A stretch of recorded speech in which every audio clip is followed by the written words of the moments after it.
Assalamualaikum warahmatullahi wabarakatuh. Salam dan bahagia bagi Bapak Ibu calon guru penggerak. Saya Siti Wilati dari SD Negeri Pegewon akan memaparkan kesimpulan dan refleksi pemikiran Ki Hajar Dewantoro pada modul 1.1 koneksi antar materi. Assalamualaikum warahmatullahi wabarakatuh.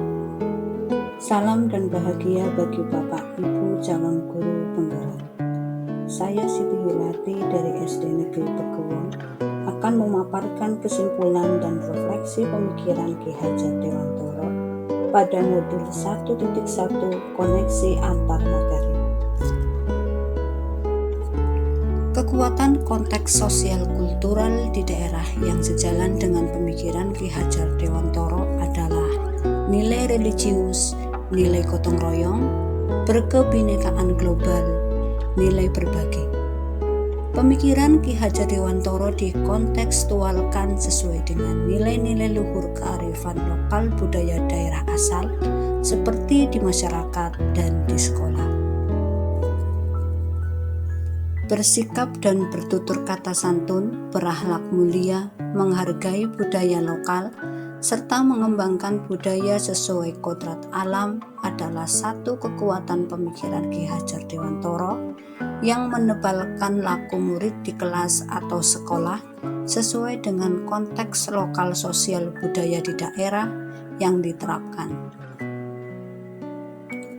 Menurut pemikiran Ki Hajar Dewantoro, tujuan pendidikan adalah menuntun segala kodrat yang pada anak agar mereka dapat mencapai keselamatan dan kebahagiaan yang setinggi-tingginya, baik sebagai manusia maupun sebagai anggota masyarakat. Pendidikan sesuai dengan kodrat alam dan kodrat zaman.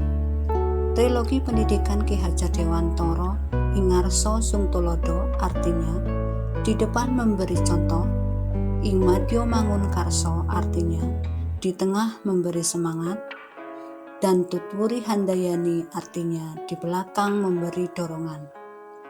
Seorang guru harus menjadi suri teladan bagi semua murid dan serta membangun kekuatan semangat dan motivasi dalam proses pembelajaran dengan maksud di belakang memberi dorongan untuk semua peserta didik. Perwujudan dari kata menuntun di daerah saya bersama murid membuat kesepakatan kelas, sehingga dengan adanya kesepakatan kelas, siswa berlatih disiplin dan tanggung jawab.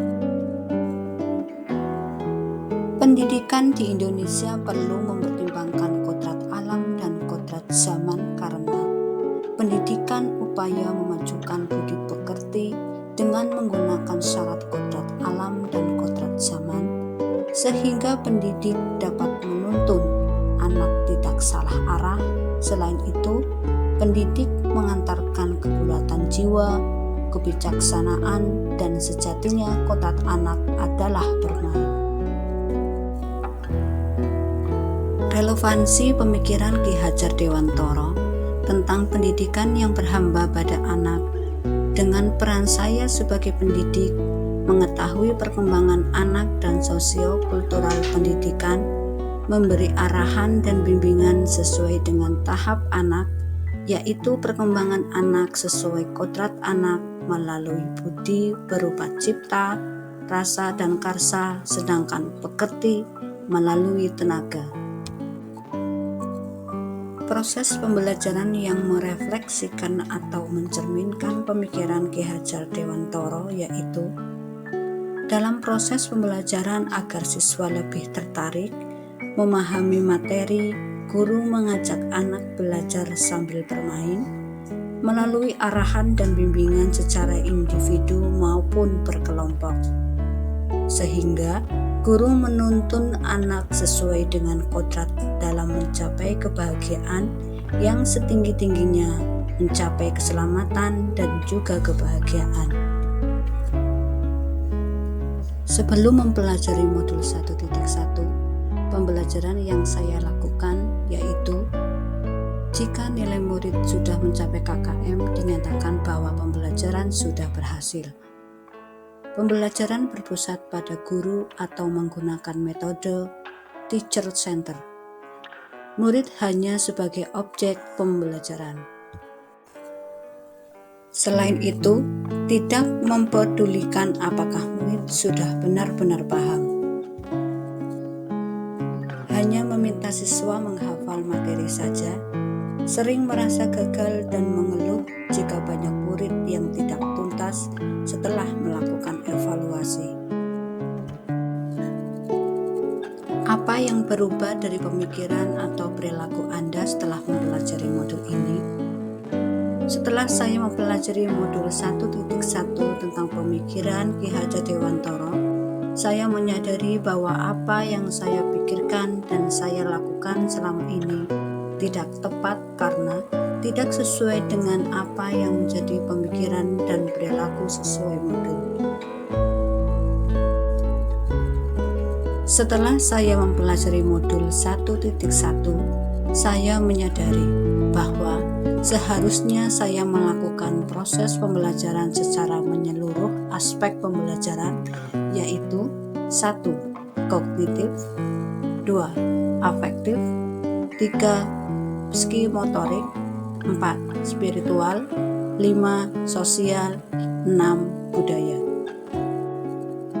Dan seharusnya saya melakukan proses pembelajaran secara menyeluruh, murid sebagai subjek pembelajar, kebebasan berekspresi, mengemukakan pendapat, dan berkreasi. Selain itu, 1. Guru pun harus ikhlas penuh kesabaran dengan segala ketulusan hati. 2. Harus mempelajari karakteristik murid. 3. Berikan kesempatan murid untuk tumbuh sesuai kodratnya.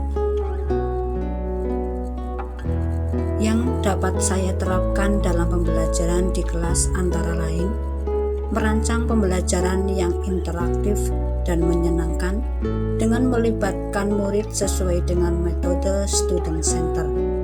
Selain itu, menerapkan abad 21 yang sesuai dengan pemikiran Ki Hajar Dewantara, yaitu berpikir kritis, kreatif, komunitas, dan kolaborasi.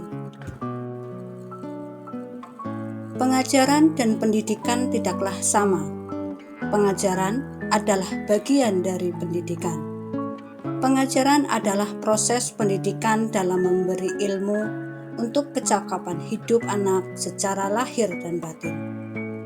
Sedangkan pendidikan pada hakikatnya adalah menuntun atau memberi tuntunan terhadap segala kekuatan kodrat yang dimiliki anak agar ia mencapai keselamatan dan kebahagiaan setinggi-tingginya, baik sebagai manusia maupun sebagai anggota masyarakat. Pendidikan menciptakan ruang bagi murid untuk bertumbuh secara utuh agar mampu memuliakan dirinya dan orang lain, serta menjadi mandiri. Semoga pembelajaran ini menginspirasi bagi Bapak dan Ibu pejuang pendidikan. Salam dan bahagia Bapak dan Ibu guru penggerak. Wassalamualaikum warahmatullahi wabarakatuh.